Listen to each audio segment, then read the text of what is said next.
হযরত ইবনে আব্বাস রাদিয়াল্লাহু তাআলা আনহু হইতে বর্ণিত,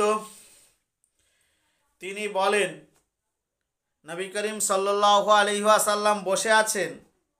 এক মহিলা এসে বললেন, ইয়া রাসূলুল্লাহ, ইয়া হাবিবাল্লাহ, আমার মা মারা গেছেন, কিন্তু পবিত্র রমজান মাসের 15 দিন রোজা টানার কাজা আছে।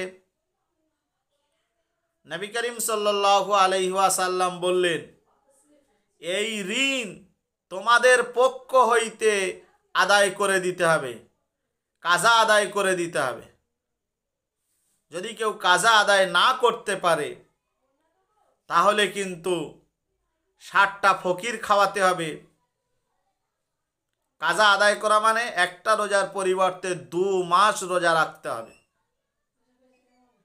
নইলে 60টা ফকির খাইয়ে দিতে হবে,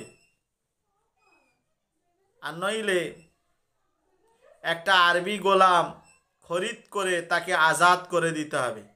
এই তিনটের যদি কিচ্ছু না পারো, অতএব 60টা ফকির খাওয়াতে গেলে যে পরিমাণ অর্থ লাগে সেই পরিমাণ অর্থ আল্লাহর রাস্তায় ফিদিয়া দিতে হবে। হাদিসটি একেবারেই সহিহ এবং হাসান পর্যায়ের।